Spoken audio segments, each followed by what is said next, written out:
Hey guys, tonight we slip behind the marble columns and into the candlelit chambers of ancient Rome.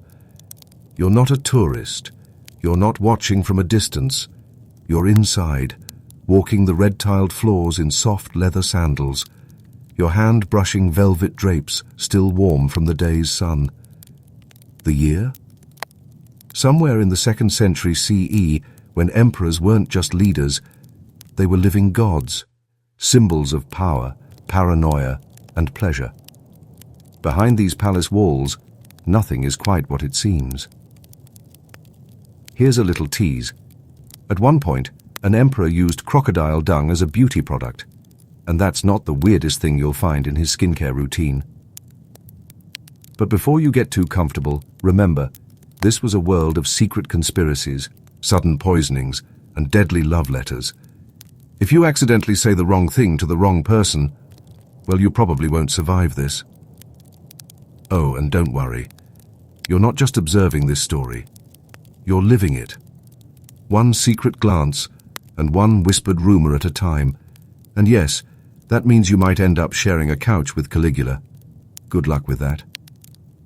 So before you get comfortable, take a moment to like the video and subscribe. But only if you genuinely enjoy what I do here. Drop a comment with your location and local time. I love seeing how far this sleepy journey travels. Now, dim the lights, maybe turn on a fan for that soft background hum, and let's ease into tonight's journey together. You're in the private chambers now, and whether you're supposed to be here or not, that's up for debate. The room smells like cedar and myrrh. A bronze brazier hisses in the corner. The emperor, let's say it's Domitian tonight, is seated across the room on a low cushioned bench, sipping wine with a silver ladle, not a cup. That's how you avoid poisoning. Never use the same vessel twice. He watches you with eyes that seem calm, but too still, are like a lizard warming on stone. No one gets too close to him anymore, not after what happened to his last steward. You walk slowly along the edge of the mosaic floor. It's an intricate scene, maybe a nymph or a satyr, possibly mid-hug or mid-stabbing. It's hard to tell. Roman art has layers. And speaking of layers, notice how the emperor is wrapped in 5 of them, even indoors, even in summer. Soft linen under a saffron tunic, with a woolen cloak embroidered with stars, each thread meant to intimidate and impress. But tonight, he seems tired. He waves a hand, and someone leaves. Just the 2 of you now. That's rare. Domitian has spent all day being worshipped. That's not a figure of speech. Senators bowed, priests burned offerings. His own image was paraded through the streets. All while he secretly wrote lists in his personal notebook. Yes, he kept a kill list. Historians are almost sure of it. Now he finally exhales, privately, like shedding armor you didn't even know he wore. He asks you a question, not with words, but with a sideways glance and the tilt of his head. Do you trust him? Of course you say yes. But in this world, yes can mean anything from absolutely to please don't stab me. Outside the chamber, a flute plays. It's faint, barely audible, but it sends ripples down your neck. Music was always present in imperial palaces, not always for ambience, sometimes as a distraction. Enough noise to cover a whispered plot or a quiet cry. A servant reappears briefly to place a bowl of figs on the table, then vanishes again. You watch the emperor hesitate before choosing one, not because he's unsure of the taste. He's waiting to see if you react. He eats it slowly, watching your eyes. Welcome to the private paranoia of power, and still, the marble stays cool. The marble. You're not supposed to see it, but there's a dagger under the cushions. Or maybe that's just a rumor, the sort scribes whisper to each other in dim halls. But when you're emperor, comfort and danger sit side by side. Historians still argue whether Domitian actually feared constant assassination, or if he just used that fear as justification for tightening his grip. Either way, he sleeps with the door barred from the inside. Later, as shadows stretch long across the floor, he asks for the libellus. That's his tiny book of notes. It's covered in plain leather and smells faintly of beeswax. Inside, names, mostly senators. Some are underlined, some are crossed out. You're not sure which is worse. You realize you're holding your breath. He notices. He smiles. "Do you think I'm cruel?" he asks, voice soft like water over polished stone. You nod politely, then shake your head. Both are the correct answer, and neither. There's a story, maybe true, that one emperor once invited a senator to dinner, then had him served on a silver platter. Literally. Head first. The Romans weren't subtle with their metaphors. The next servant who enters is blindfolded. Not for his safety, for Domitian's. That way he can't describe the arrangement of the room, or who was there, or what might have been said over figs and firelight. A private emperor is a cautious emperor, and a cautious emperor lasts longer than most. Now, look to the shelf beside you. That scroll, it's a love poem, signed by the emperor himself. Not for his wife, mind you, for a former gladiator. Yes, the same man who now serves as one of his bodyguards. Scandalous? Maybe. But in Rome, power rewrites the rules. And in private, emperors let their masks slide. Just a little. Some, like Augustus, preferred order, ritual, early bedtimes, and tight schedules. Others, like Caligula, well, he once declared war on Neptune and tried to marry the moon. Historians still debate whether he was insane or just pretending as an elaborate act of control. Either way, tonight you don't sleep yet. Domitian stares into the fire. Somewhere in the smoke he sees a threat, or a memory, or a ghost. You can feel it in the room. Power, this immense, doesn't rest easily. It's restless, always watching, always weighing who's next. You included. The sun is still clinging to the edge of the sky, and yet the emperor is already heading toward his private baths. You follow quietly, the slap of your sandals softened by the thick wool runners that line the corridor. Every emperor had their own preferred routine, but for most, the bath wasn't optional. It was sacred, a ceremony of steam, oils, and secrets. Tonight, you'll learn that bathing isn't always about getting clean. Sometimes, it's about getting the truth. You pass beneath a painted archway depicting Apollo riding his chariot across a sunrise. Very subtle, as always. Roman rulers had a flair for associating themselves with gods, and this ceiling is a tasteful reminder. You are now entering the divine bubble where emperors wash away the grime of politics and occasionally scrub off a conspiracy or two. The bathhouse isn't enormous, not like the public ones, which could fit 1,000 gossiping bodies. This is smaller, quieter, private, and unlike the bustling communal baths of the city, where merchants and magistrates slather themselves with olive oil and argue over chariot teams, this space smells of imported rose petals, myrrh, and something suspiciously medicinal. Inside, columns ring the warm tepidarium pool, and candlelight flickers along the polished marble walls. The air is thick, misty, humming with soft echoes. You might think this is where the emperor relaxes, and you'd be mostly right. But don't forget, some of the empire's worst backstabbings began with shoulder massages and back rubs. Tonight, let's say it's Hadrian in the pool.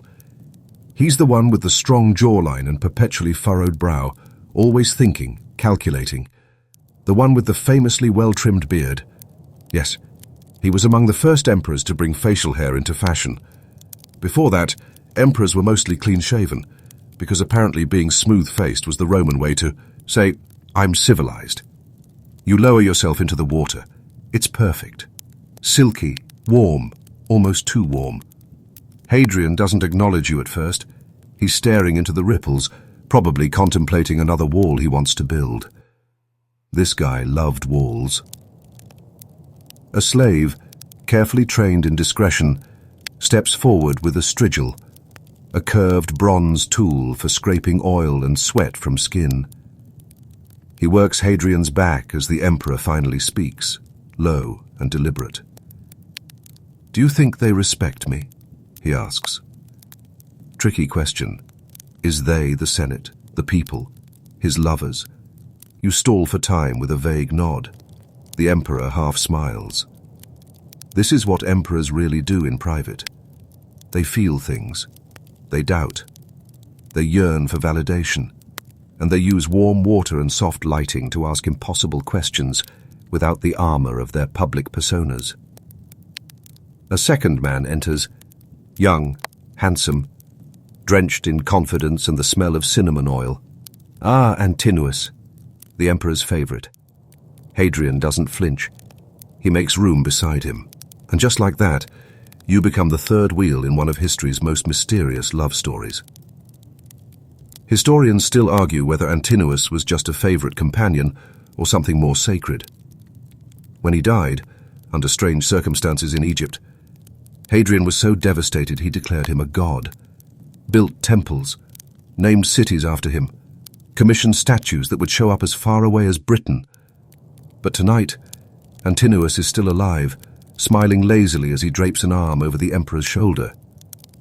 You suddenly understand that baths are where Rome's emperors explored not just political alliances, but emotional ones too. Alliances built not with scrolls and decrees, but with glances and shared silences. In the corner, a eunuch plays a soft tune on a reed flute. Every note hangs in the air like a question. You catch a fragment of a joke. The emperor chuckles. And just lo, like that. The room feels light for a moment. Human. Almost modern. And then the business begins. An advisor enters, cloaked and stiff-backed, holding a damp scroll. He bows low, avoiding eye contact with Antinous. Smart move. The emperor waves him forward, water rippling. He listens. He frowns. There's a border dispute in Dacia again. Hadrian groans and mutters something about needing a second empire just for paperwork. He doesn't leave the bath to respond. He dictates from the water, sending verbal orders as if the steam somehow amplifies his authority. The advisor leaves, drenched in humidity and vague anxiety. This is how decisions are made. Half submerged in scented water, surrounded by naked truths and veiled intentions.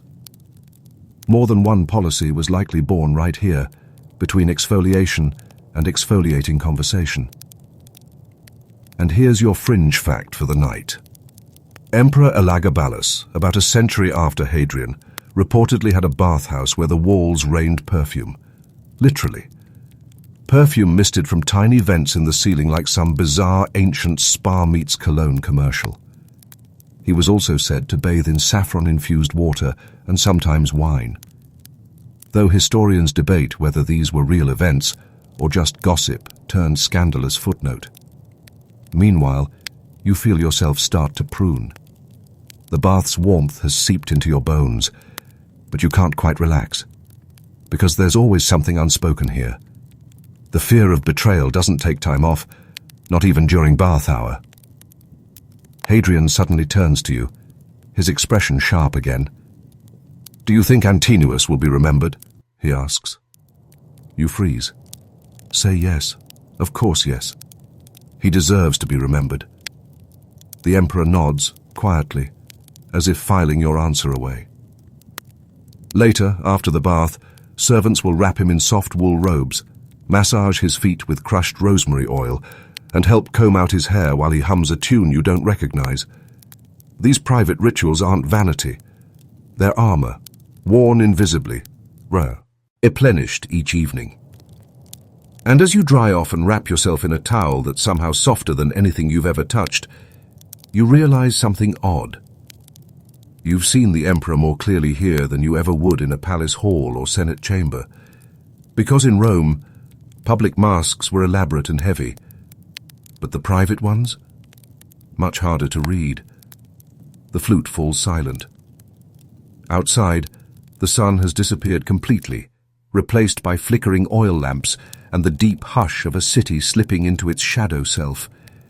The Emperor stands, towels off, and for just a heartbeat, he looks small. Just a man, drying his hair with a piece of cloth, trying to run an empire without being swallowed by it. And then the door opens, and the world rushes back in. Robes, guards, schedules, politics. The moment vanishes. The Emperor is back. You follow, one step behind. Dinner is late. That's how emperors like it. The sun is long gone, but the night is still young, and Rome doesn't sleep when its ruler is hungry. You trail behind as servants shuffle in every direction, adjusting tablecloths, arranging cushions, lighting more oil lamps than should ever be necessary for a single room. But this isn't just a meal. It's a performance. You're not here for calories. You're here for politics, served alongside stuffed dormice and thinly veiled threats. The triclinium, the imperial dining room, is glowing like a hearth. Gold mosaic tiles reflect candlelight, as if the walls themselves are eating. The table is U-shaped, low to the ground, surrounded by padded couches where guests recline on one elbow and try not to spill anything down their togas. You slide into your assigned spot, careful not to look too comfortable. No one ever truly relaxes at an emperor's feast. Let's place you beside Nero tonight. He's in a mood. That means the evening might include music, poetry, a few passive-aggressive compliments, and at least one moment where someone leaves crying, or worse. Nero's wearing a robe embroidered with sunbursts. He's also casually fingering a lyre like a bored teenager waiting to be asked to perform. Spoiler, he will be asked. Because Nero doesn't eat dinner. He hosts it, like a drama he's written in his head. The first course arrives. Oysters, peacock tongues, and something disturbingly gelatinous that no one wants to identify. The scent is powerful. Saffron, garlic, fish sauce, and beneath it all, the faint, unrelenting buzz of tension. Conversations begin. Carefully. Someone mentions a military victory in the north. Someone else makes a joke about senators sleeping through temple offerings. Laughter flickers, but it's cautious. Because no one's sure where Nero's line is tonight. It moves, like quicksand. Then come the flamingo tongues. Yes, actual tongues, the delicacy of emperors. You try one. It's oddly sweet, chewy, and faintly bitter, like power itself. As you chew, a slave pours you wine, cut with just a splash of water. Roman wine is strong, more like syrup than Sauvignon. You nod thanks, but never forget. It's polite to drink, but unwise to get drunk in this company. Nero likes his guests a little loose, not reckless. He wants emotion, not rebellion. Then comes the music. Nero stands. Everyone freezes. This is his moment. He adjusts the lyre on his knee, clears his throat with dramatic flair, and begins to sing. It's not bad. Honestly, it's pretty decent, especially for a man with absolute power and zero incentive to improve. But it goes on, and on. The piece is about the fall of Troy, or maybe his own misunderstood genius. Hard to tell. Somewhere during verse 17, someone sneezes. Nero stops mid-line, looks over, smiles. Too long. You quietly say a prayer for the sneezer. Now here's your mainstream historical fact of the night. Nero did perform. Often. He saw himself as an artist first, ruler second. He competed in public games, wrote poems, and once forced Rome's elite to attend an 8-hour concert during which no one could leave, even to use the bathroom. Historians still argue whether his creative streak was harmless eccentricity or a slow unraveling of sanity. Back at your table, the next course is announced with trumpets. Trumpets! For dinner. A roasted swan stuffed with herbs and, inexplicably, live sparrows that flutter out as it's carved. The guests gasp. You pretend to be amazed. You're mostly concerned about bird droppings. Nero laughs heartily, the kind of laugh that means applaud now or consider your next meal your last. You clap. There's a story shared next, some say it's true, that an emperor once threw a banquet where each dish was a riddle. Guests had to guess the ingredients or drink a punishment cup. One was filled with crocodile meat. Another, allegedly human, though scholars disagree on whether that last part was real or just another bit of gossip carved into history's graffiti wall. A whisper reaches your ear. The man beside you, a senator with nervous hands, leans in. They say Nero had his mother killed, he says, eyes darting toward the emperor. You say nothing. Good choice. The truth is, he probably did. Agrippina was powerful, brilliant, and overly invested in her son's reign, and when her influence became inconvenient, she became expendable. But the official reports? Accidental shipwreck. Naturally. More courses come. Some wrapped in fig leaves, others gilded with edible gold. Somewhere, a servant drops a plate. The room stills. Nero glances up, then smiles. Everyone makes mistakes, he says, voice sweet. That servant will not be seen again. But it's not all cruelty. There's also humor. Nero tells a story about a soldier who thought a statue of Jupiter winked at him. Everyone laughs a little too loud. You fake a chuckle. It's all theater, remember? Even the jokes have a script. And then, as dessert arrives, a pyramid of dates stuffed with pistachios and honeyed crickets, something unexpected happens. Nero turns to you and asks, if you could change one law, what would it be? Time stops. You smile. You say something harmless about taxes on amphorae. He nods, amused. Later, you'll wonder if that was a test, or maybe he was just bored. That's the thing with emperors in private. Their minds are sharp, fickle, and deeply lonely. Everyone's either a threat, a flatterer, or a future statue. The meal winds down. A few guests excuse themselves to the latrine. Others pretend not to. OB falling asleep. Nero, satisfied with the attention, stretches and calls for music. Not his own this time, thank the gods. The candles burn lower. The wine flows slower. And you begin to see the emperor again. Not the performer, not the god, but the man beneath all that silk and stage lighting. He's tired. He's watching everyone. He knows they smile too much. He doesn't care. Or maybe he does. Deeply. As you rise from your couch, you see the table for what it is. Not a place of comfort, but a court of performance. Every bite, every laugh, every glance, all carefully curated for the benefit of one man's appetite for power. Still, those dates were pretty good.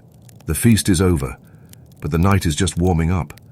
You think maybe now the emperor might finally retire to bed. But no, he has other plans. Plans that begin with a cloak, a hood, and a smirk that says he's about to break every rule he ever wrote. Tonight, you follow an emperor into the streets. Not as himself, but in disguise. It's one of the empire's worst-kept secrets.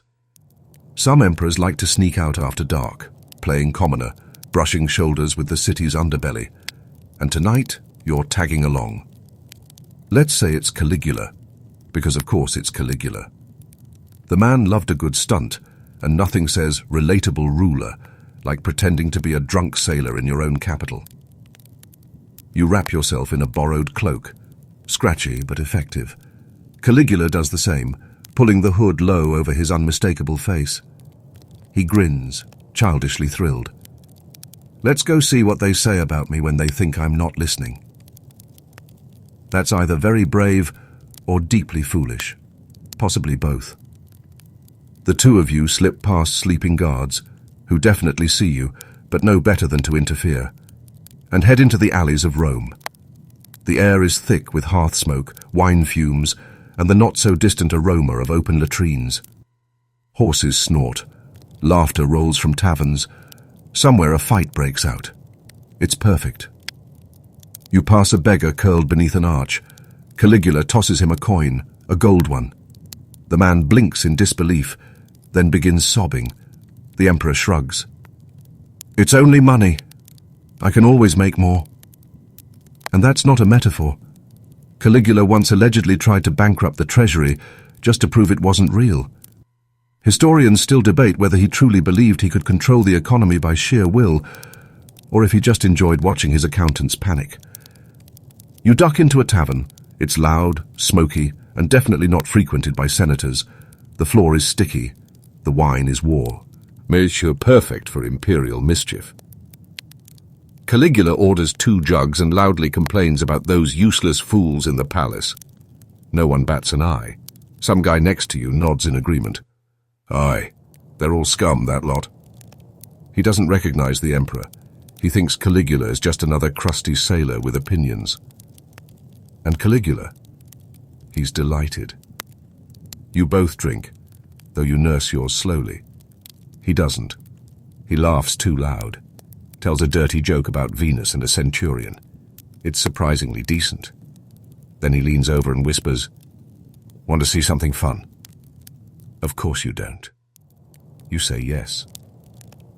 You step back out into the street. He grabs a torch from a passing courier and starts heading down an alley, muttering something about surprises. You pass a brothel.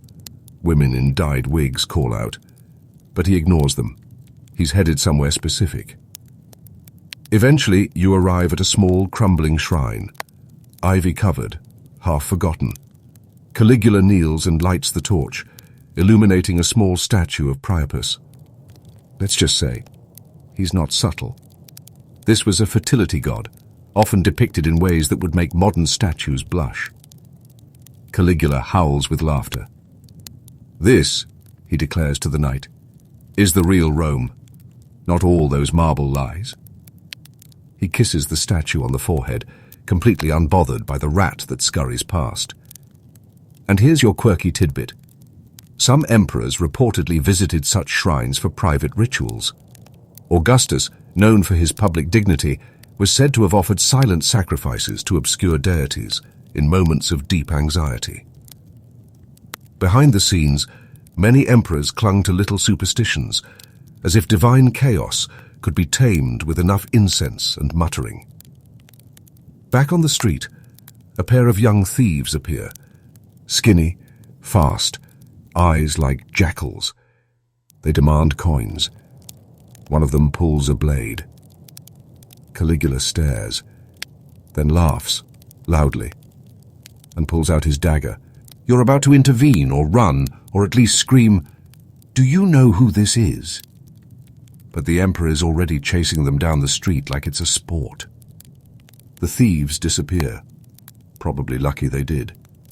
Because Caligula, he didn't always spare people for being entertaining. Once, according to legend, he executed a man simply because he was bored. You catch up as he's panting with laughter. "Did you see their faces?" he says, wiping sweat from his brow. "They thought I was mad." He leans against a wall and suddenly looks very tired. Not physically, existentially. "I don't trust anyone in the palace," he mutters, "but out here, at least liars wear it on their faces." This is what emperors really do in private. They search for realness, for thrill, for a mirror that shows something other than fear and flattery. It's never clear whether Caligula walked the streets to connect with his people, or just to remind himself he still could. But don't assume he's unique. Nero, too, was rumored to dress up as a commoner and roam at night, sometimes robbing people for fun. Yes, the Emperor of Rome played highwayman. Historians still can't decide if that's pure myth or just another Tuesday in Julio-Claudian Rome. The night grows quiet now. Even the taverns are starting to empty. Caligula sits on a crumbling step and just breathes. You both stare up at the stars. Rome's sky, despite the smoke and torches, still dazzles. Eventually he sighs and stands. Time to go be emperor again. You walk back through the winding alleys, returning not to a man, but to a myth in progress. The guards open the palace gate without question. The torches brighten as you pass. Servants reappear from the walls, wordlessly taking his cloak, cleaning his boots, pretending not to notice the dried wine on his sleeve. By the time you reach the private chamber again, Caligula is silent, thoughtful. He inks into a chair and looks at his reflection in a polished silver plate. "They love me," he whispers. "They have to." And then, to no one in particular, he says, "But just in case, they'll fear me too." The fire crackles. Somewhere behind the curtain, a harp begins to play. No one mentions the alley. No one mentions the statue of Priapus. It's all part of the emperor's nightly reset. Tomorrow, he'll put on his crown again. Tonight he wore a hood. It's just past midnight, and the palace has quieted. Mostly. But as you drift through its halls, drawn by the flicker of torchlight and the low murmur of voices, you realize private life doesn't end at bedtime. It merely slips behind heavier curtains. You pause at a silk-draped archway. Beyond it, the emperor's bedchamber. Tonight, it's Septimius Severus, a soldier-turned-ruler who wore his armor longer than most and trusted people less than he trusted omens. He believed strongly in discipline, fate, and the importance of keeping an eye on everyone, even in his sleep. You don't knock. You don't have to.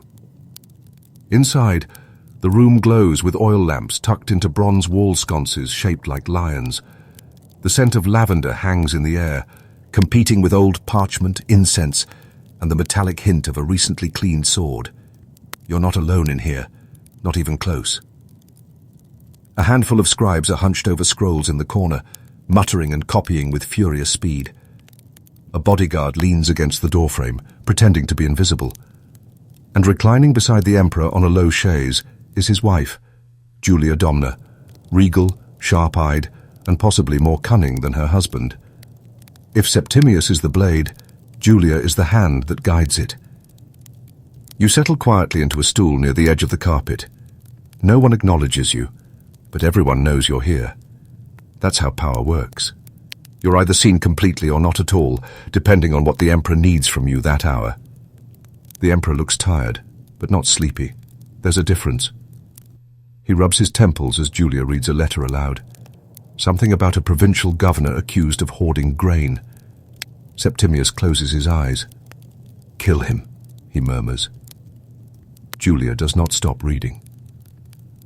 This is what pillow talk sounds like when you rule an empire. And yes, this part of the emperor's private life, the whispered conversations between overs and spouses, is where some of the most important decisions in Roman history were made. Not in the forum, not in the Senate, but right here, in bedrooms scented with rosewater and thick with shared secrets. You hear names tossed back and forth like dice. Cassius, Flavius, Plautianus. Enemies? Allies? Some? Both. You don't always know which. And here's your mainstream historical fact. Julia Domna wasn't just the emperor's wife. She was a political strategist, a philosopher, and one of the most powerful women in Roman history. She often hosted salons of scholars and helped pen imperial speeches. She advised her husband constantly, and her sons too, when they ruled later. Historians mostly agree her brain was sharper than many of the generals. Tonight, she's not reading poetry. She's reading intelligence reports. Septimius finally waves away the scrolls and gestures for wine. It arrives silently, poured by a servant trained to step like a cat. The emperor drinks, then sighs. He looks to you suddenly. "You ever dream of killing someone?" he asks. "Nope, not recently." You try to smile politely. He chuckles. "I do, all the time." He's not confessing, he's bragging. And now, your fringe tidbit. Some Roman emperors employed dream interpreters, men who would sit by their beds or meet with them first thing in the morning to analyze the symbols and omens that came in sleep. It's said that Emperor Caracalla once cancelled an entire military campaign because a dream interpreter told him it would go badly. Spoiler, he ignored that same interpreter the next time. It did go badly. Septimius stands, walks slowly toward the window, the hem of his robe whispering across the floor. The moonlight paints his face in silver.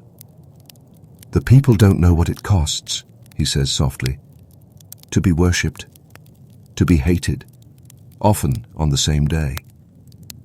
Behind him, Julia raises an eyebrow and mutters, "They don't care either." The Emperor smiles faintly. This is their language, sarcasm wrapped around truth, love sharpened into something functional. He returns to his couch and begins dictating a letter aloud. Not to a senator, not to a general, but to his son. It's part guidance, part warning, part emotional unloading. He pauses often, as if debating whether to sound stern or affectionate. Eventually he gives up and says, "Just right. Be better than me. Be harder. Be quieter." It's not exactly a Hallmark card, but it's honest.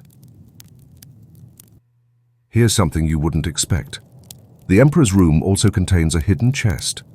You noticed it earlier, half tucked beneath a cabinet. Julia sees you eyeing it. She smirks. "It's not treasure," she says. "It's letters."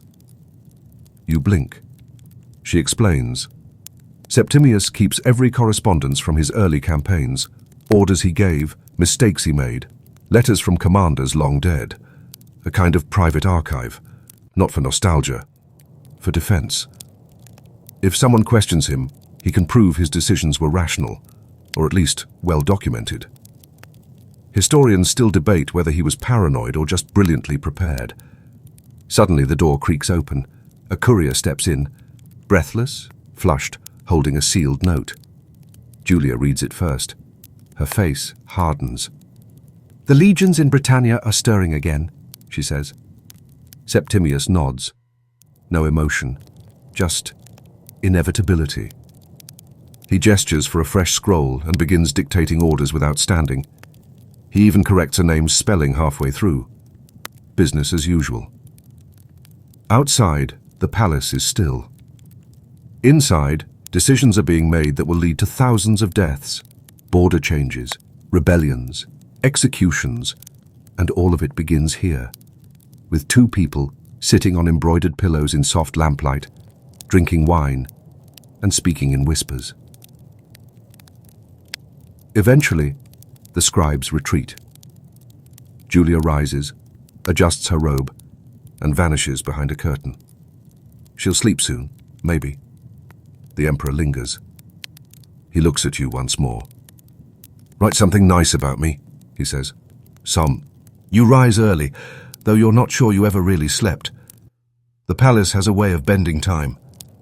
Long after midnight, decisions were still being whispered through tapestry-lined halls, and now, just past dawn, the Emperor is already up, dressed, and reading bird entrails. You follow the faint scent of charred herbs to a small inner courtyard. The light is pale, barely brushing the tops of the columns. There, kneeling by a stone altar, is the Emperor. Let's say it's Tiberius this morning. Stoic, serious, and always watching with the suspicion of someone who knows too well what a smile can hide. He's not alone. A priest holds a bundle of freshly slaughtered chickens. Yes, chickens. And another assistant is carefully removing their livers, laying them out on a polished obsidian plate like some grotesque charcuterie board. You blink. Tiberius doesn't. Because this is what emperors do in private. They consult the divine. Roman emperors didn't just believe in omens, they depended on them. The movement of birds, the shape of lightning, the way a sheep's liver curled after being cooked, each could confirm or contradict a military campaign, a marriage, or even a senator's survival. You crouch quietly nearby as the augur, face smeared with ash, leans in to study the chicken livers. He murmurs something. Tiberius listens, then nods, then, wait, is that a smile? Nods again. Apparently, the gods approve. And here's your mainstream fact. Augury, the practice of interpreting omens, was so central to Roman life that no major decision, public or private, was made without it. Even emperors who were rational or skeptical in other areas didn't dare ignore a bad omen. If the birds flew the wrong way, no wedding, no war, no business today, thanks. But in private, things got even stranger. You're led next to a separate chamber, curtained, dark and thick with incense. The room pulses with heat and mystery. At its center, a small shrine, not to Jupiter or Mars, but to something far older. A household god, a personal deity. Tiberius kneels, offers wine, then places a tiny silver coin near the statue's base. The figure is strange, half dog, half snake, with wide staring eyes and a smirk that feels a little too human. You've never seen this god before. His name's secret, the emperor mutters, as if reading your thoughts. He listens better that way. Some Roman emperors kept private gods, figures they never mentioned in public, whose names were known only to them and a few trusted priests. Some of these deities came from far-off provinces, Egypt, Syria, Germania, a personal divine hotline for emperors who didn't trust the Senate, the army, or even Jupiter himself. And then there were the dreams. Tiberius was obsessed with them. He believed they carried messages, and if the message wasn't clear, he had people for that. Tonight's interpreter is a young man with dark eyes and an unnerving stillness. He listens silently as the emperor describes the dream, a horse without a rider, running through a burning field. The interpreter nods slowly. A victory without a leader, he says, or a leader left behind. Tiberius grunts. I prefer the first one. Historians still debate how seriously Tiberius took his omens. Some say he was a full-on mystic, governed by fear and superstition. Others think he simply used religious rituals to buy time, delay decisions, or cover them in the convenient fog of divine will. Because if the gods say no, it's not your fault, is it? Now here's your fringe fact. Emperor Elagabalus, remember him and his perfume rain baths, once held a dinner party where the guests weren't senators or family but gods. Statues were seated at the table, given plates of food, and honored as guests. Some sources claim he even married one of them. Oh yes, married a god statue. Scholars still argue if this was pious devotion or a performance art piece gone rogue. Back in the present, Tiberius is drinking a bitter herbal brew prepared by one of his astrologers. It smells like vinegar and boiled celery. You suppress a gag. It keeps the spirits quiet, the emperor says, then glances sideways. Not all spirits are helpful. You remember the rumors? Tiberius once exiled himself to the island of Capri, where he built 12 villas, one for each sign of the zodiac. He refused to meet with most senators in person. Letters and omens guided the empire. Some say he communed with ghosts. Others say he simply liked the view. You move with him into a sunlit hallway now. On the walls, frescoes of gods in triumph. Apollo, Mercury, Venus. You pass one that makes you pause. It shows a mortal being crowned by a goddess, but his face is unmistakably modeled after a real man. Tiberius sees you looking. They worship what they fear, he mutters, so I give them something to fear. Even emperors who rejected divinity in public often flirted with it in private. Augustus allowed temples to be built in his honor. In the provinces, of course, not in Rome. Got to maintain that modest image. Meanwhile, Domitian outright demanded to be called Dominus et Deus, Lord and God, by his inner circle. It started as a joke, maybe. It ended as doctrine. You follow Tiberius to his personal library, Small, private, and almost entirely dedicated to astrology, dream analysis, and books banned from public reading. Scrolls from the East, Chaldean charts, Egyptian rituals. He picks up one, cracks the wax seal, and smiles as if reading a friend's letter. You don't speak. You're starting to understand that silence is the most useful language in the palace. Suddenly he turns. "What sign are you?" he asks. You answer. He laughs. "Watch your back," he says. "Your kind always betray before breakfast." You're not sure if he's joking. Later, as he settles into his morning robe and someone begins brushing his hair, exactly 100 strokes per habit, he murmurs something under his breath. A chant. A ward. Maybe just a prayer. You don't ask.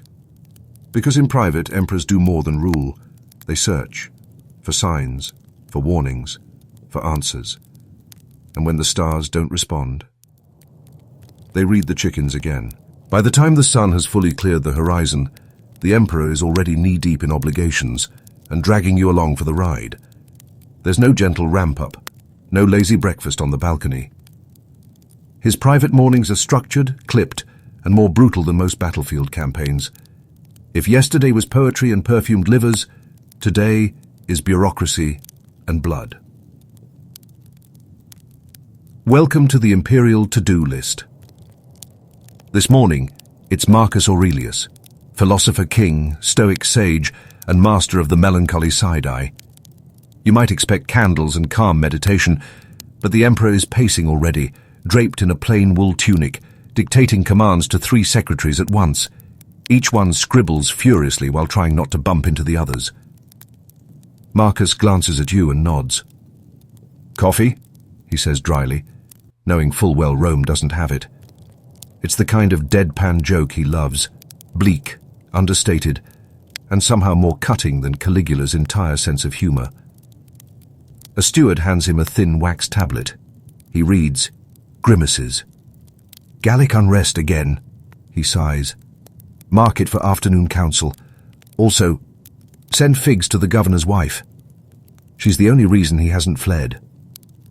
And so begins the list. First, religious obligations. Marcus steps into a side chamber where a small altar awaits, lit with flickering oil lamps and garlanded in fresh laurel. He kneels and whispers a few lines of reverence to Jupiter Optimus Maximus, then to his personal protector, deity, whose name he never speaks aloud. That's not superstition. That's insurance. Then, letters. Dictation flows like a river. Some responses are warm, others are surgical. "Senator Galerius may absolutely decline my invitation to speak," he says, "but let him know that absence will be remembered more sharply than failure." A scribe raises an eyebrow. Marcus shrugs. That's the kind version. This is what emperors do before breakfast. And yes, here's your mainstream historical fact. Marcus Aurelius wrote meditations while doing all this. In between meetings and wars, during plagues and court drama, he quietly filled notebooks with reflections, regrets, and philosophical reminders. They weren't meant for anyone else. Just him. A private voice in the storm. You follow as he moves to the next item on the list. Military requisitions. Maps are unrolled. Reports from commanders are reviewed. Some soaked in wine stains, others ominously blood-speckled. Marcus traces a finger across the northern border. "They'll cross before winter," he mutters. "Reinforce the pass near Carnuntum." Quietly. You notice a memo pinned with a wax seal. A request for more cloaks and sandals for a freezing legion. He circles it and writes, "Essential." Then with a frown, also shameful that they had to ask. He does not rule with whimsy. He rules like a man walking a tightrope over a pit of knives. One wrong step, and it all falls. Next, executions. This one happens in a small side room. No audience, no drama. Just a low-voiced decision after reviewing a trial transcript. Marcus leans back, rubbing his temples. "I don't enjoy it," he murmurs. You believe him. But still, He signs the order. Roman emperors often held this ultimate power in their hands, and while some reveled in it, others like Marcus saw it as a duty wrapped in sorrow. He writes in his Meditations, "A king's part is to do good to his subjects, if possible, to all, if not, to as many as he can." You step outside for a moment of air. The palace gardens are beginning to buzz. Servants gathering herbs, tutors ushering children, guards rotating shifts. But even here, the emperor's shadow stretches. Someone asks you if he's in a good mood today. You shrug. Then it's time for calendar maintenance. You didn't expect this part, did you? Because here's your quirky historical tidbit. Roman emperors sometimes altered the calendar to suit political needs. Julius Caesar already reformed it into the Julian calendar, but his successors played fast and loose with festival dates, leap years, and even the length of months. Augustus named a month after himself. Yes, that's August.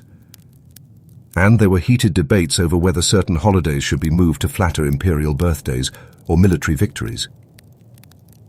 Marcus stares at a scroll of upcoming festivals and sighs.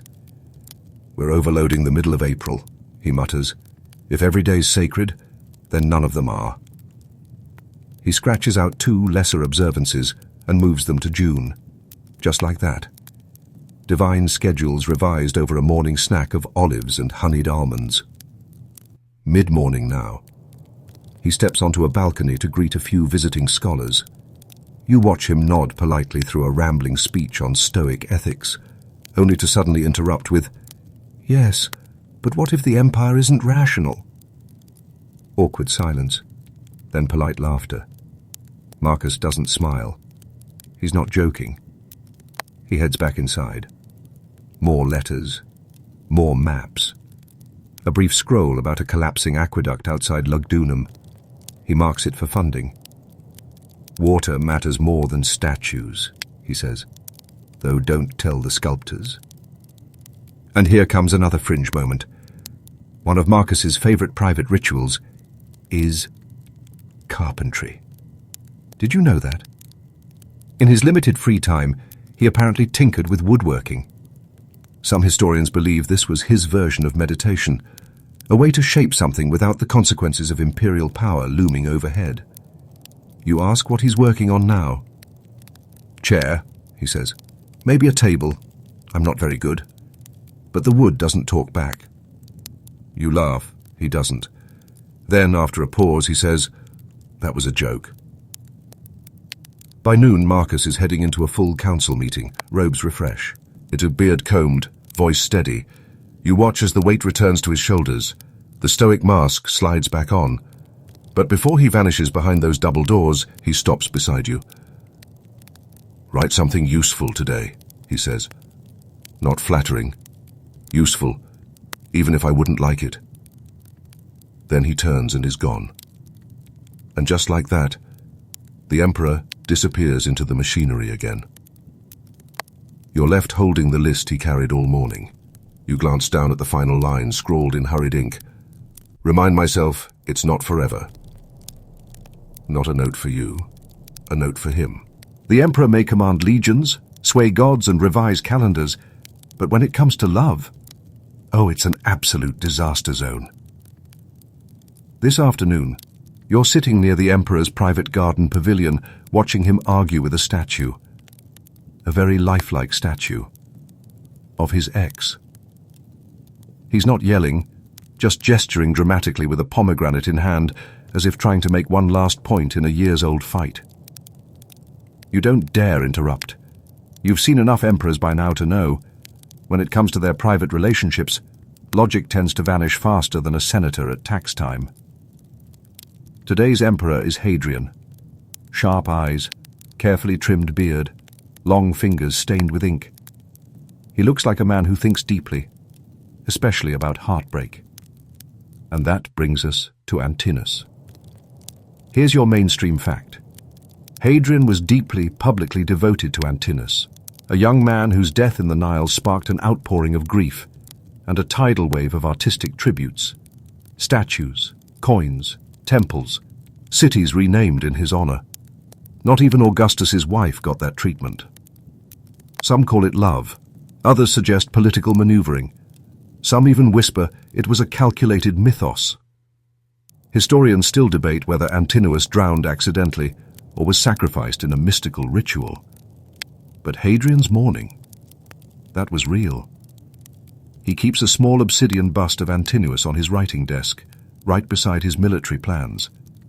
He talks to it sometimes. Once, you swear, he even kissed it goodnight. But not all imperial romances are so poetic. You move now through the villa's shaded corridors, past rooms where pillows have been flung in rage, where wine was poured on purpose onto the floor, and where love letters still sit half-burned in braziers. Because Roman emperors weren't just heads of state, they were pawns and players in a marriage game designed for politics, not passion. Take Claudius, for instance.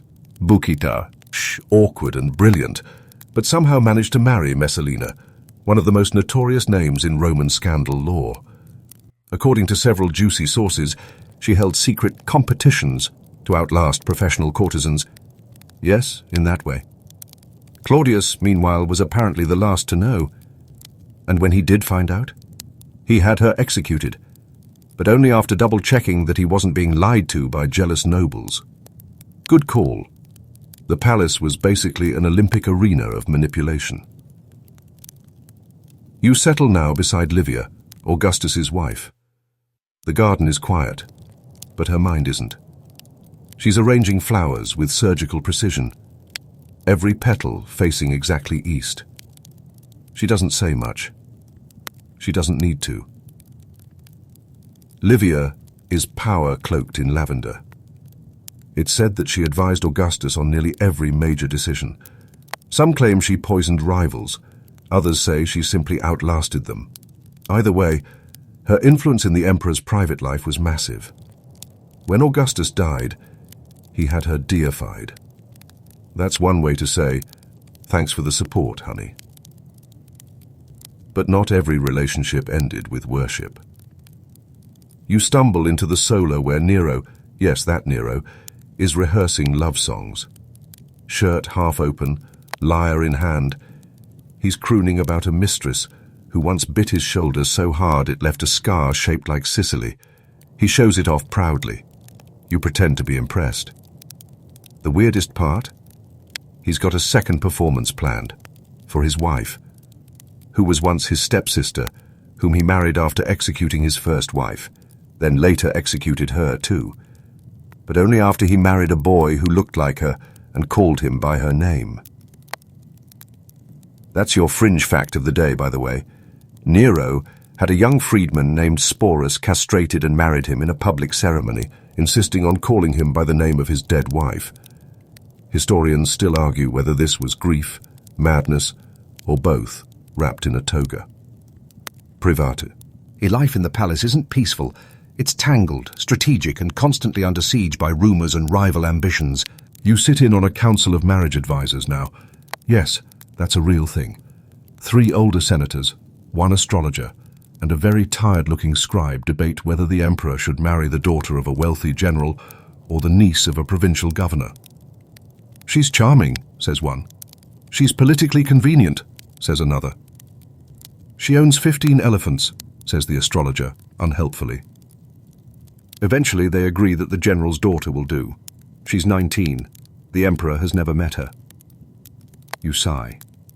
Later, you stumble upon a hidden hallway filled with busts, marble heads of former lovers, spouses, and advisors. Some are pristine, others not so much. One bust is missing a nose, another has graffiti carved into its base. Liar, liar, tunic on fire. Love lives here, sure, but so do grudges. Now it's twilight. You join the emperor, this time it's Trajan, on the balcony. He sips mulled wine and points to the stars. That one? He says. That's where I'd send my mother-in-law if I had the chance. You chuckle politely. He's only half kidding. In his youth, Trajan avoided court romance altogether, choosing the company of his lifelong friend and confidant. There were whispers, of course, but he never married. Never needed to. His private life was quietly content, an exception in a world of public spectacle. You sit beside him in silence, watching as the sky purples and the cicadas begin to sing. For a brief moment, the Empire feels calm, intimate, almost human. But in the distance, you hear raised voices from another chamber. Someone's ex has returned. Again. You sigh. Again. The torches are lit low tonight, but not for ambience. It's because you're deep underground, in a private arena beneath the palace, just a whisper removed from the roar of the city above. The scent here is blood and oiled leather, mixed with the faint copper tang of something recently cleaned, but not very well. Tonight the Emperor isn't watching the games. He's in them. You were told not to speak of this, not to write it down. But what's the point of a secret if you can't whisper it into someone's dreams? Welcome to the hidden world of imperial gladiators. Now, the mainstream fact. Most emperors stayed well above the dirt of the Colosseum. They waved politely, gave the thumbs up or down, although, spoiler, thumb gestures in Rome didn't quite mean what modern movies say, and made generous donations of wine-soaked bread to the crowd. Spectacle was political, blood was a performance, and emperors played God from the best seat in the house. But not all of them. You hear the thud of boots behind you. A gladiator, real, massive, breathing like a bull, walks past without a glance. Then another. And then, striding casually behind them, comes the Emperor himself. He's dressed like one of them. Leather straps across the chest, a crested helmet tucked under his arm. He looks over at you and grins. Commodus. You've heard of him, right? If not, here's a refresher. Son of Marcus Aurelius, fan of purple capes, and extremely into gladiator combat. But not from the royal box. No, Commodus fought. Publicly, repeatedly. He considered himself a demigod of the arena, a Hercules reborn with better hair. But here's the fringe detail. Many of his fights were staged. Yes, he won hundreds of matches, but often against wounded, elderly, or even disabled opponents. There's one disturbing tale of him slaying dozens of animals from a raised platform, while the crowd awkwardly applauded. A lie. On here, a giraffe there. Nothing says God Emperor like spearing an ostrich. And yet, the crowd cheered, because what choice did they have? You sit quietly in the shadows as Commodus steps into the ring. There are maybe 20 people here, trusted guards, loyal senators, a few scribes who know when to look away. And you. Always you. He raises his arms, soaking in the imagined roar. There's no audience, but he hears it anyway. "Ave me," he yells. "I come to please the gods." The first opponent charges, a staged scuffle, choreographed sloppily. Commodus twirls his blade, knocks the man down, poses like a statue. It's ridiculous. It's terrifying. It's fun. At least in the way watching a lion juggle knives would be fun. You glance toward a senator in the corner, forced to clap. He's not clapping hard enough. A guard nudges him. He picks up the pace. Later in the Emperor's chamber, you catch a glimpse of bruises beneath the silk robe. He pours wine with trembling fingers. Gladiator or not, this isn't a game his body enjoys. He's performing masculinity on a terrifying scale. And yet, this underground obsession wasn't unique to Commodus. Several emperors kept private arenas. Some, like Nero, arranged secret theatrical events where they performed, not as warriors, but as actors, even women, playing tragic roles in front of hand-picked audiences, to wield all the power in the world and still crave applause. That's a uniquely Roman sickness. You wander the palace at night now, passing locked chambers where private fights are rehearsed. One door opens slightly. Inside, a young noble practicing spear throws at painted mannequins shaped like senators. It's unclear if this is training or therapy. In another room, a small child wearing a laurel wreath swings a toy gladius and shouts, "I am the Emperor of Pain." The tutor nods approvingly. You step outside for air. In the courtyard, you find records, wooden tablets and scrolls detailing secret gladiator matches arranged at the Emperor's whim. There's a pattern, specific names, certain ages, and often disturbingly notes about how loyal each fighter was. These weren't just games, they were tests, loyalty measured in bruises. And the risks weren't just for the opponents. There's a long-standing scholarly debate about whether commodores truly faced danger in these bouts, or whether they were always entirely staged. One record from a palace physician claims the emperor suffered a deep shoulder wound that refused to heal properly. Another letter implies one opponent once actually struck him and vanished soon after. Was it an accident or a warning? You look closer at a cracked helmet mounted in the hallway. Blood still stains the inside. Not everything about the games was physical. Some emperors, like Domitian, turned private combat into psychological warfare. He'd summon people to the palace for dinner, only to surprise them with a fight to the death for entertainment. He'd smile through it all, sipping diluted wine, as a nobleman begged for mercy below. Domitian's version of the games blurred cruelty and curiosity. He wanted to see what people would do, how quickly they'd break, what truths would spill from trembling lips. Fear was his arena. In the distance now, you hear a roar. Distant, real this time. A proper crowd. Tomorrow, there's a public spectacle planned. Lions imported from North Africa, gladiators who've trained for years, and the emperor will preside, polished, composed. No one will know he spent the night covered in bruises, sword in hand, playing God in the dark. You walk back through the corridors as dawn threatens the sky. You pass Commodus again, this time alone, helmet under his arm, sweat drying on his neck. He looks at you, shrugs. They cheer louder when they think it's dangerous, he says. But they love me more when I pretend to bleed. He disappears into shadow. The underground arena goes quiet. And you? You're left wondering what the Empire's most powerful man is really trying to prove, and who he's trying to impress. You're rifling through the Imperial wardrobe, not because you're nosy, okay, maybe a little, but because tonight's dinner theme is gods and heroes, and the Emperor insists on dressing accordingly. So here you are, ankle-deep in embroidered tunics, golden breastplates, and what appears to be a ceremonial wig made entirely of dyed peacock feathers. This is the Emperor's closet, and it's a lot. Before you even lay eyes on the Emperor himself, his clothes tell you a full story. One of ego, anxiety, power, nostalgia, and maybe a little sparkle addiction. You lift a toga from the rack. It's pure white, rimmed with imperial purple, so rich in color that it probably took an entire colony of snails to dye. That's not hyperbole. The famed Tyrian purple came from crushed murex sea snails, thousands of them per garment.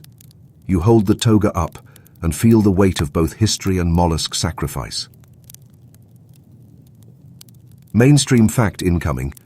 Roman emperors used clothing to project power, just as much as armies or speeches. Augustus wore modest robes to appear humble and republican, while still making sure everyone knew he chose to appear that way. By contrast, later emperors like Elagabalus strutted around in silk robes embroidered with stars, emeralds sewn directly into the fabric, and eyeliner that could make Cleopatra take notes. That brings us to tonight's emperor. You hear humming, something off-key but enthusiastic.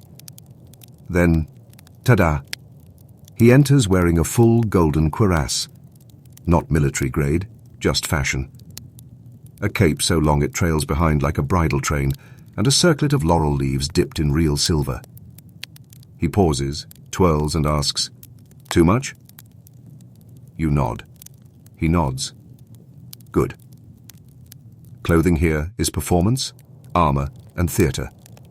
It's also deeply personal. You spot a shelf labeled Vestimenta Domestica, domestic wear. Inside, slippers shaped like panther paws, a sleeping robe with stitched moons and stars, and a tunic that simply says, "Princeps off duty." A little too modern, sure, but the mood is timeless. Fun fringe fact. Caligula reportedly had his horse dressed in ivory-studded harnesses and invited it to dinner in matching purple cloth. That's not even the weird part. Some say he hinted at making the horse a senator. Historians still debate whether it was satire, madness, or performance art worthy of a Roman Banksy. Back to your current emperor, now examining his reflection in a polished silver mirror. He sighs, then changes into his fifth outfit of the evening. Clothes for him are an extension of control. If he can't make the Senate behave, at least he can make his calves look incredible in ceremonial sandals. You follow him through the hall toward his private dressing chamber, also known as the Room of Mirrors. Each wall reflects a different version of himself. One in armor, one in civic robes, one in simple linen, like a philosopher king. He studies them all. "I used to like the simple one best," he mutters. "Now I just want to be seen." And isn't that the whole point? Private life in the palace is filled with quiet costume changes, not just of clothes, but of roles. The emperor isn't always the emperor. Sometimes in the quiet of his chambers he's a father, or a poet, or just a tired man missing simpler times, when the heaviest thing he wore was expectation. You pass a small chest. Inside are old garments, childhood tunics. One has a little bronze clasp shaped like a wolf. The wolf's eyes are missing. Maybe he lost them during a scuffle in the garden, long before power had found him. He still keeps it. But now, the emperor is putting on his most important ensemble. The toga picta, dyed crimson, embroidered with golden thread, once worn by triumphal generals returning from conquest. And yes, it still fits. This particular one has tiny winged victories stitched into the hem. If you look closely, you'll notice one has a slightly crooked wing. Probably the result of a sleepy seamstress or a hasty replacement after the last wine-stained banquet. He wears it anyway. "Crooked wings still fly," he says with a wink. You head now to the imperial footwear wall. It's categorized by season, formality, and whether or not assassination threats have been credible that week. One pair of boots has iron soles, crushingly heavy, meant to project power but not walk long distances. Symbolic steps only. In the corner, you spot a wardrobe labeled Disguises. Here it gets weird. Fisherman cloaks, cheap sandals, a baker's cap, even a wig styled like a mid-level grain merchant. This is how he slips into the streets, incognito, for those late-night wanderings we mentioned earlier. Yes, it's all theatre, but what a show. Historians still argue whether emperors truly wanted anonymity, or just wanted to see how the other half praised them when they didn't know who they were praising. Either way, these outfits are well worn. You try one on. It smells like barley and sweat. Realistic. By now, the emperor has chosen his final look, a blend of god and statesman. He's added a polished torque around his neck and an eagle-shaped fibula to pin his cloak. It's over the top. It's magnificent. He turns to you. "Let's go be immortal." You nod, trailing behind him through the candle-lit corridor, the train of his cloak sweeping dust into halos around your feet. Tonight, he will be adored, doubted, flattered, feared, all within the same dinner. And when it's over, he'll return to this room, hang up the gods, and slip quietly into a tunic stitched not with gold, but with soft wool and fading memories, because even emperors need pajamas. It's nearly midnight, and the emperor hasn't gone to bed. You trail behind him now, through the colonnaded hallway that leads to the Temple of Jupiter. But this visit isn't on the official schedule. No trumpets, no crowds, just silence, echoing sandals, and the occasional flicker of torchlight off marble. He's wearing the white toga again, the formal one with the purple stripe, but without the showy accessories from earlier. This is not about theatre. This is about reverence, or at least the appearance of it. Because tonight, the Emperor isn't merely offering thanks to the gods. He's preparing to become one. The idea that emperors were divine isn't just a power move. It's an entire belief system built into the bricks of Rome itself. Starting with Augustus, emperors began associating themselves with gods not only through flattery and sculpture, but actual state-sponsored worship. You walk past one of these shrines now, a bust of Augustus, labeled Divus Augustus, the divine Augustus. He was deified after his death, but others weren't so patient. Caligula, for instance, skipped the posthumous honors and declared himself a living god. He built temples to himself, demanded sacrifices, and reportedly installed a golden statue in his image that received the same meals he ate, served at the same time. It's unclear whether the statue had better table manners. Now here's your mainstream history moment. Deification of emperors was typically a formal process. After death, the Senate might vote to elevate an emperor into the pantheon of divine figures. It was rare, symbolic, and politically strategic. Think sainthood, Roman edition. But for some emperors, waiting until death was just too long a line. The man you're following tonight, he's somewhere in between, not fully claiming divinity yet, but certainly flirting with it. You step into the temple's inner chamber. Incense curls toward the ceiling in lazy spirals. The emperor kneels at the altar, murmuring invocations under his breath. He pours wine, just a splash, then crumbles a piece of honey cake and places it gently on a golden plate. "I am not a god," he says softly, "but I speak with them." His voice isn't theatrical. There's no audience here. This isn't for spectacle. It feels sincere, and that makes it stranger somehow. Because you've seen him play the crowd. You've seen him twirl in golden armor, demand thunderous applause, and name his pet eagle Jupiter Jr. But this version, the quiet one who whispers to stone and smoke, feels like he might actually believe it. Historians still debate whether emperors like this were cynics or believers. Were they manipulating the divine for political clout? Or did the weight of power eventually convince them they must be more than human? After all, when you hold life and death in your hands, when cities rise and fall at your command, how long before you start to believe the lightning listens to you? The emperor rises now and walks past you, pausing just briefly. "You ever hear your own name in the wind?" he asks. "I do, all the time." Then he continues down a narrow corridor that leads to his private shrine. Yes, that's a thing. Most emperors kept a lararium, a household altar. Simple for some, ornate for others. This one? It's a marble niche with tiny ivory statues, Jupiter, Mars, Minerva, and one that looks suspiciously like the emperor himself, just slightly more muscular and with better posture. You stand beside it. He lights a small oil lamp and places it beneath the feet of his miniature self. "They won't all believe it," he says, "but they'll act like they do, and that's enough." And here comes the quirky tidbit of the night. Emperor Elagabalus didn't just build temples to himself. He merged Roman religion with the Syrian sun god and paraded a giant black meteorite through the streets as the physical embodiment of the divine. He even married it to another sacred object in a symbolic cosmic wedding. Interpret that how you will. Now, the emperor you're shadowing tonight hasn't gone quite that far, yet. But he does insist on a divine entrance at official banquets, hidden doors, a puff of incense, and, on at least one occasion, entering atop a platform carried by 4 very sweaty slaves dressed as celestial beings.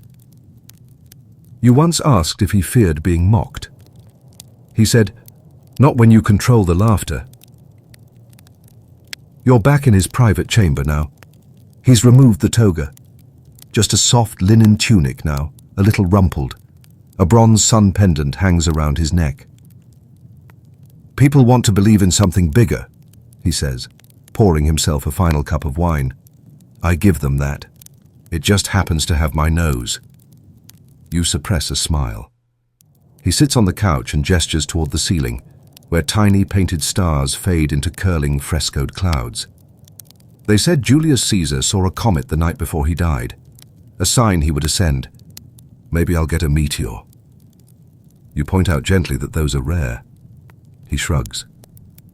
So am I. A pause.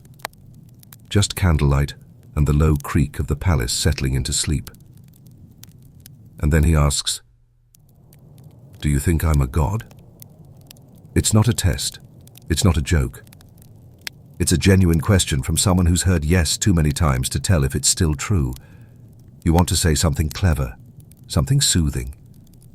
But the room has gone very quiet. He leans back, closes his eyes, and whispers something you can't quite make out. Maybe it's a prayer. Maybe it's a prophecy. Maybe it's the loneliness of someone who's reached the top of the world and still doesn't feel tall enough. The palace is quiet, but not empty. You follow the emperor down a side corridor you've never noticed before. Arched, narrow, lined with carved reliefs of weeping women and winged spirits. The air here smells like old myrrh and burned laurel. There's a chill, despite the summer night. "Banquet for the dead," he says simply, carrying a small silver bowl. It's tradition. You're not quite sure what he means yet. But then again, you've learned not to question too much when it comes to private rituals. In the imperial world, grief and grandeur often walk hand in hand. He leads you to a small courtyard hidden behind the eastern wing of the palace. A low stone table sits in the center, surrounded by benches carved with vines and owls. But it's the settings that catch your eye. 6 full place settings, laid with spotless dishes, cups, and bread, and not a single living guest in sight. You're about to speak, but he gently hushes you with a raised finger.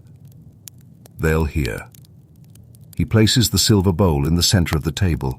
Inside, a mix of milk, honey, bits of fruit, and wine. "For the shades," he says, "you must never feed them meat." This is not a feast for the living. This is a parentalia, or something close to it. One of the Roman traditions of honoring the dead. Most Romans celebrated this in February quietly, with visits to family tombs. But emperors, they took it further, more intimate, more theatrical, more strange. You sit beside him as he lights candles at each seat, naming them as he does. "Julia," he says, voice low. "Lucius. Marcus." You don't recognize the names. You don't ask. Maybe former friends. Maybe siblings. Maybe political rivals he misses more than he admits. He places a crust of bread at each plate. The dead get hungry too. And here's your mainstream historical moment. Romans believed the spirits of the dead, manes, still roamed among the livid, especially if not properly honored. Neglecting these rites could lead to bad harvests, illness, or ominous dreams. Even emperors, with all their power, weren't exempt from the superstitions that haunted every Roman citizen. The emperor raises his own cup, toasting silently to the flickering shadows.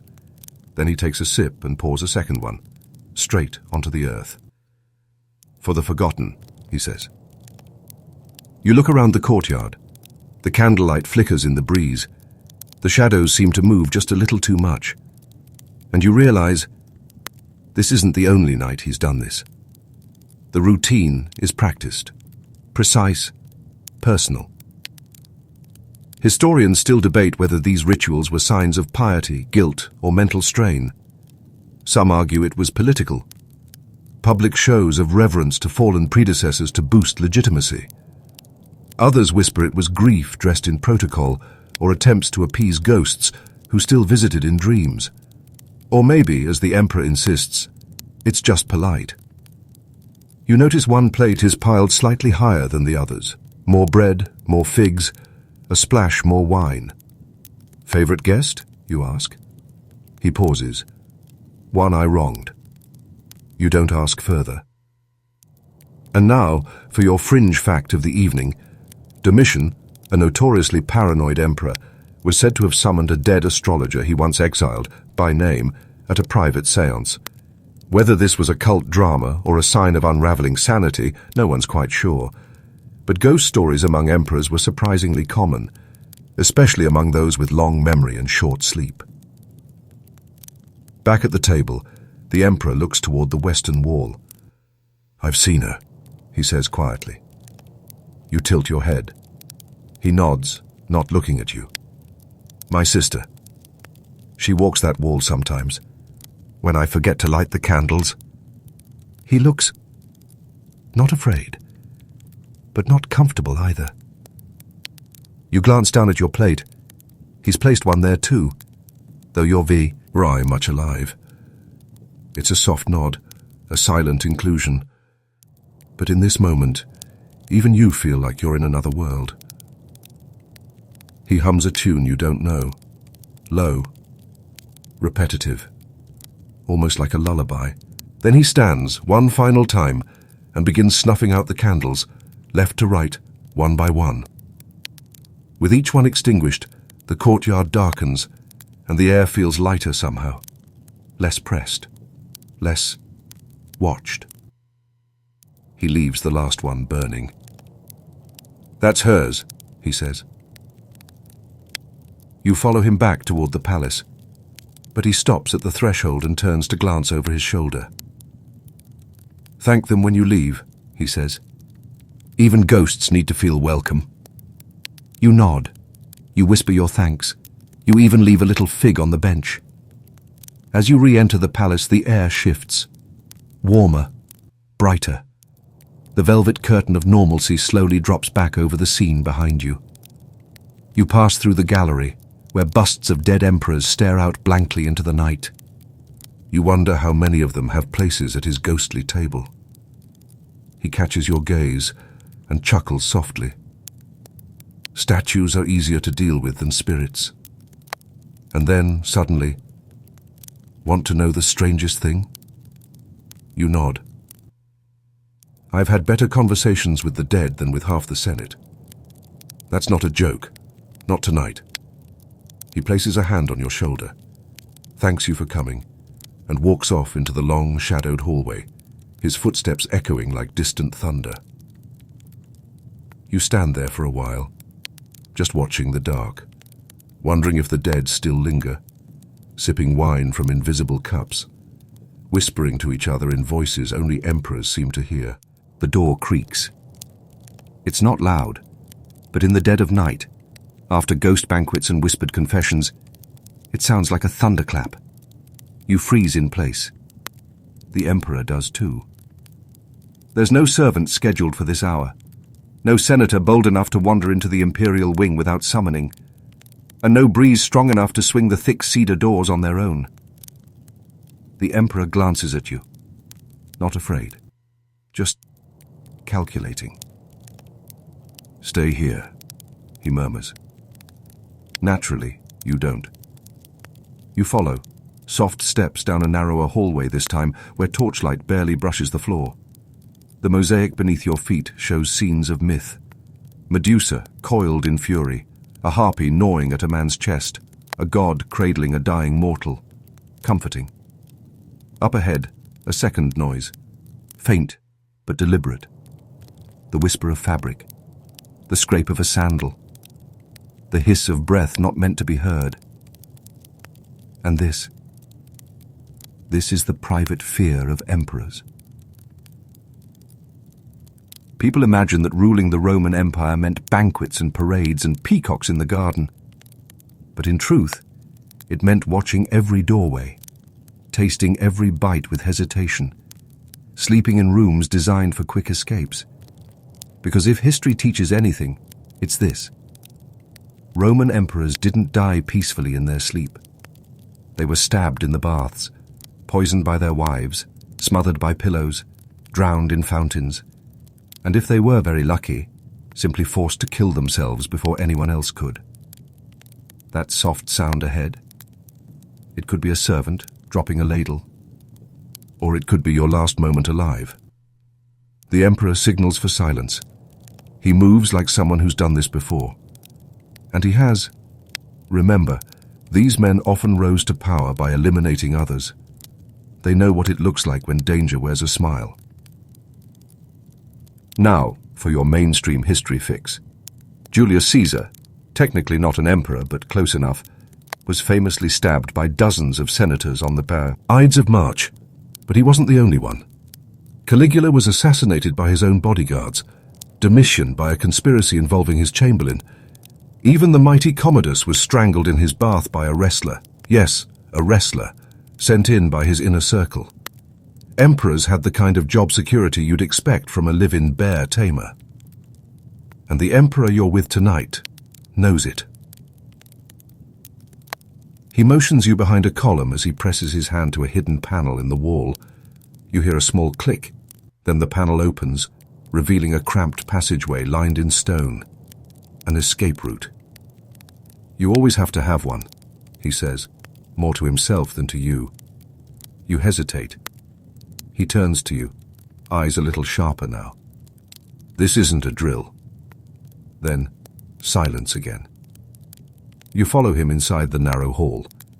Just as the panel swings shut behind you, you hear the unmistakable sound of metal against metal. A sword? A dagger? Hard to say, but it's not the sound of a kitchen utensil falling. You both keep walking. One turn, then another.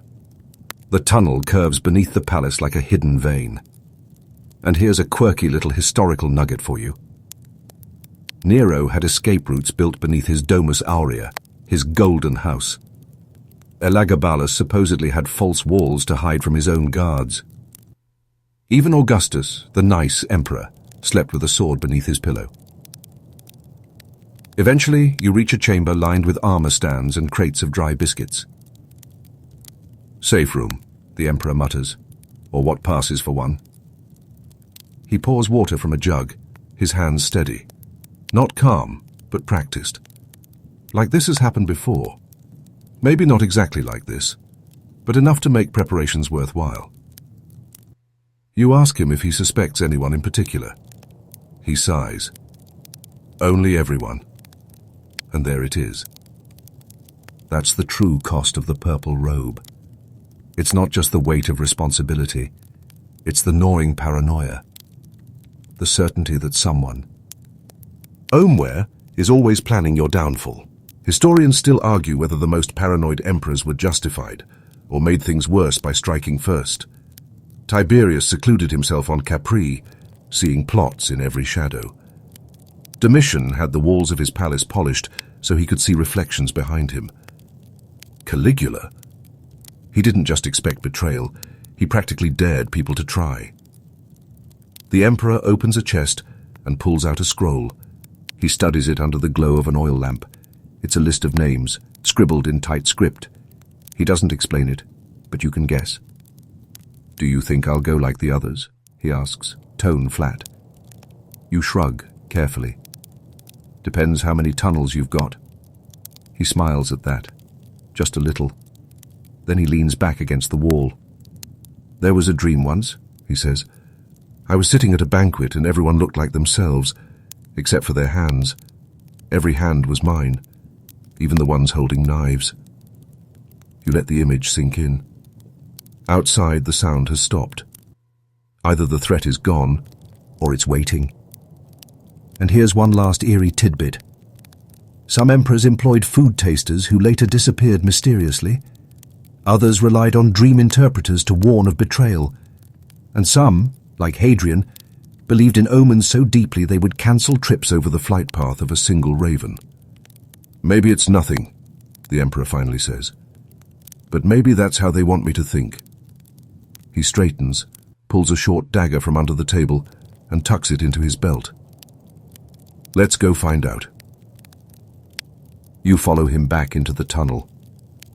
Not because it's safe, but because that's the only direction left. The palace awaits. Somewhere, someone might be waiting behind a curtain, or beneath a servant's robe, or worse, in the Emperor's own memory, forgotten, but not gone. And tonight, survival isn't about strategy or speeches or armies. It's about listening for the quietest footstep. About having a list of names before someone else writes yours. And sometimes, about hiding in the walls of your own palace, wondering who still calls you Emperor, and who just calls you Target. You'd think the Emperor would walk faster after nearly being assassinated. But no, he strolls. Like he's taking a leisurely tour of his garden, except the garden is made of marble, treachery, and a suspiciously long list of missing senators. His footsteps echo through the Hall of Laurels, a long corridor lined with gilded busts and painted ceilings. At the far end is a woman, seated, statuesque, dressed in deep violet silk. She doesn't rise. She doesn't need to. "You're late," she says. And just like that, you meet the true power in the palace. Roman emperors often held the spotlight. But behind that blinding glare were the shadow figures who truly moved things, people whose influence rarely made it into official histories, but whose fingerprints are all over imperial decisions, policies, and yes, plots. Tonight, you're watching one in action. She's not technically the Empress. Not anymore. She's his mother. And you've just interrupted their midnight meeting. The Emperor moves toward her, not with fear, but with caution. Like a wolf circling another wolf with the same scars. You sit quietly, pretending not to exist. "Another plot?" she asks. "Or just indigestion?" He doesn't smile. Too quiet to be indigestion. She nods. "Then it's one of yours. This is going well." Let's take a moment to consider the unsung powerhouses of Roman history.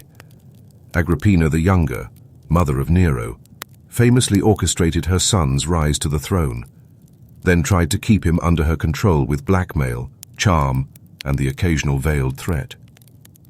Livia Drusilla, wife of Augustus, was said to have maneuvered marriages, arranged deaths, and handpicked the next generation of emperors, all while cultivating a reputation as the ideal Roman matron. She didn't raise her voice. She raised dynasties. Historians still argue whether these women truly held power or were simply scapegoats for the political machinations of men. But one thing is certain: no emperor ruled alone. And in private, it was often the quieter voices that rang loudest. Back in the Hall of Laurels, the conversation between mother and son continues, quiet, sharp, barbed like fishhooks. "I warned you about Cassius," she says. "He was loyal. He was ambitious. Isn't that the same thing?" "No, darling. That's why you're still alive. You don't know whether to clap or hide." The Emperor sits beside her, not across from her, beside, close enough to whisper, close enough to be reminded who changed his diapers, who crushed his enemies, and who knows exactly where the bodies are buried. Because she chose the burial sites. She touches his cheek, gentle, strange. "You were a beautiful child," she says. He sighs. "What happened?" "You became emperor." It's less an insult, more a diagnosis. And now comes your fringe but fascinating tidbit. One lesser-known figure, Marcia, mistress of Emperor Commodus, helped poison him after years of manipulating palace appointments behind the scenes. She wasn't even of noble birth, Yet she effectively ruled parts of the court, controlled imperial documents, and ultimately helped end an emperor's life. She's a footnote in most textbooks, but possibly the deadliest woman in Rome. Back in the hall, the emperor turns to you suddenly. "What do you think?" he asks. You freeze. "About what?" He gestures to his mother. "Should I trust her?" You smile the way people smile when they're being mugged politely. "She seems very capable." His mother laughs softly. "Good answer. But let's be honest. Loyalty in the imperial court is a mirage. Today's confidant is tomorrow's exile. One wrong word can end a family. One letter, intercepted, misread, forged, can start a civil war. And behind the throne, it's not just mothers who pull strings. There are lovers." Owatu, the emperor, excuses himself, leaving you alone for a few minutes in the atrium, where the fountains murmur and the statues pretend not to listen. That's when he walks in. The favorite. You've heard of him. His face is carved into rings, his name whispered through the baths. Technically just a personal advisor, but in truth, more than that. He's younger, handsome, wearing the kind of tunic that says, "Yes, I'm probably allowed to insult the Praetorian prefect and live." He spots you, sizes you up, smiles like a dagger under a silk napkin. "Busy night?" he asks. You nod. "Assassins again?" You nod again. He rolls his eyes. "Gods, this palace needs a doorman." He strolls past without another word. But you've just felt it. The other web of power that coils through imperial chambers. Intimate, unofficial, and dangerously persuasive. Roman emperors were often surrounded by a rotating cast of lovers, companions, freedmen, and favorites who influenced them as much as any senator. Some, like Antinius, beloved companion of Hadrian, were even deified after death. Others, like Narcissus under Claudius, effectively ran parts of the government behind closed doors. And sometimes, these relationships were resented more than any general. Because proximity is power, and power breeds resentment. The emperor returns, looks calmer now. She says I should execute 3 people. You arch an eyebrow. He shrugs. I'll probably do 2. He passes you a goblet. Wine, maybe. You sip carefully. The kind of careful that says, I've heard this story before, and it ends in me foaming at the mouth. He chuckles. You've learned. Then he looks out at the moon through the open archway. They think I'm alone, he says. They forget who raised me, who I sleep beside, who actually reads the reports. He raises the goblet. To ghosts, he says. The dead ones, and the living ones. You raise yours too. To whoever's actually running this place. He grins. Exactly. And in that moment you see it. The Emperor's private world is not built on command. It's built on relationships. Twisted, tender, dangerous ones. Mothers who protect and manipulate. Lovers who whisper and sway. Slaves who remember everything. Scribes who forge what needs forging. Guards who notice too much. He may wear the laurel, but it's everyone around him who shapes where it sits, and whether it stays on his head or rolls off with it still attached. The room is quiet now. Not the calculated silence of political tension, not the tight, breath-held stillness of lurking assassins. Just quiet. You're back in the Emperor's private chamber. A single oil lamp flickers on a carved wooden table, casting slow-moving shadows across the floor. There's a half-finished scroll nearby, ink still fresh. A bowl of figs, untouched. A pair of sandals, carefully placed just beside the cushioned bench, ready, but no longer needed. And the Emperor. He's sitting with his back to you, watching the curtains sway with the night breeze. He hasn't said anything in a while. Maybe he's run out of things to say. Or maybe some thoughts just don't want to be spoken aloud. Because this is it. The final private moment. He doesn't know it yet. Not with certainty, but he suspects. You can tell by the way he hasn't touched his wine, the way his hand rests a little too close to the dagger under his robe, the way his jaw clenches every time the wind moves a curtain, just slightly. There's no grand ceremony here.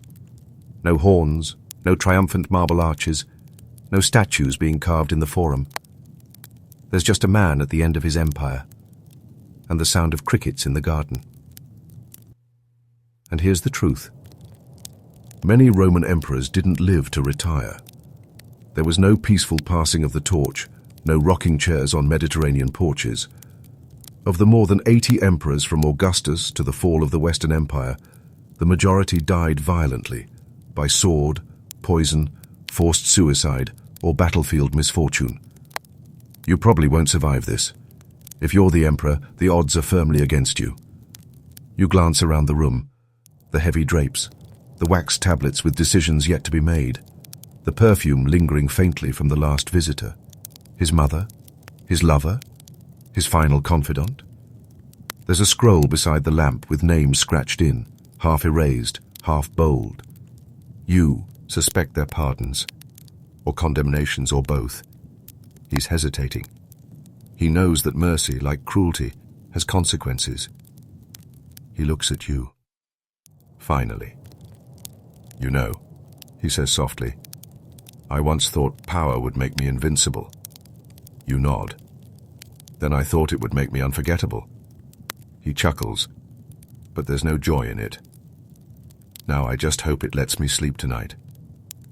There's a strange stillness that comes in those last hours, when you know the feast is over, the games have ended, and the audience has gone home. It's just you and the echoes now. A quirky little note to end on. Emperor Caracalla was assassinated while relieving himself on the side of the road. Valerian was captured in battle, and according to one account, used as a human footstool by the Persian king. And Elagabalus, yes, our old favourite, was reportedly beheaded and tossed into the Tiber along with his mother. Grand finales, Roman style. And yet, there's something intimate about this last hour. Not the public death, the private one. No poison, no knives yet, just the moment before. The moment when a man once called divine, once cheered by thousands, once feared by senators and adored by slaves, realizes he's just a man again. He takes a long breath. Tell me something, he says. You wait. If they remember me, do you think it'll be the truth? And here, even historians hesitate. Because who writes the truth? The ones who survive? The ones who wanted your throne? The ones who loved you once, and then forgot how? Historians still debate what parts of emperors' lives were myth and what were real. Did Nero really fiddle while Rome burned? Or was that a smear campaign? Did Caligula make his horse a consul, or was it a sarcastic jab at the Senate's uselessness? Did Commodus believe he was Hercules reborn, or just act like it because he could? You shrug. No one ever remembers the full truth, you say. Only the parts that fit the story. He smiles at that. It's almost sunrise. The sky is turning from black to slate blue, like someone gently erasing the night. A bird calls out, first one, then another.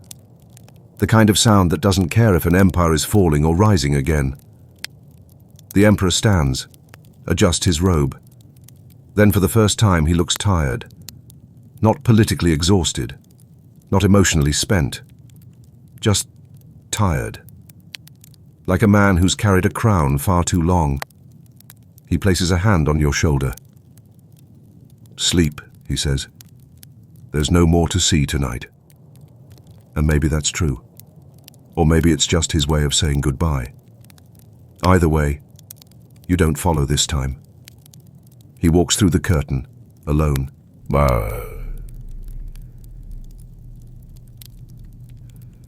And now, it's just you. The oil lamp flickers lower, casting warm gold puddles on the marble floor. The room around you softens, edges blurring, noises fading, time slowing. You're still in the palace, but it feels different now. Quieter. Empty in a peaceful kind of way. Like the building itself is exhaling after centuries of secrets. The busts and columns, once so grand, feel like silent old friends. The fountain outside trickles gently. You sit for a while, on the bench, by the window, watching the first light creep over the edge of the tiled roof. The air smells faintly of incense, oranges, and old paper. And slowly, your body lets go of the tension it didn't know it held. No more court politics. No more whispers in the dark. No more worries about who's hiding behind the curtain. Just the slow turn of history and the quiet moment between power and peace. Let the curtain fall. Let the marble cool. And let your thoughts drift into dreams of forgotten halls, flickering torches and distant footsteps that never reach the door. You're safe now. You're home. You can sleep.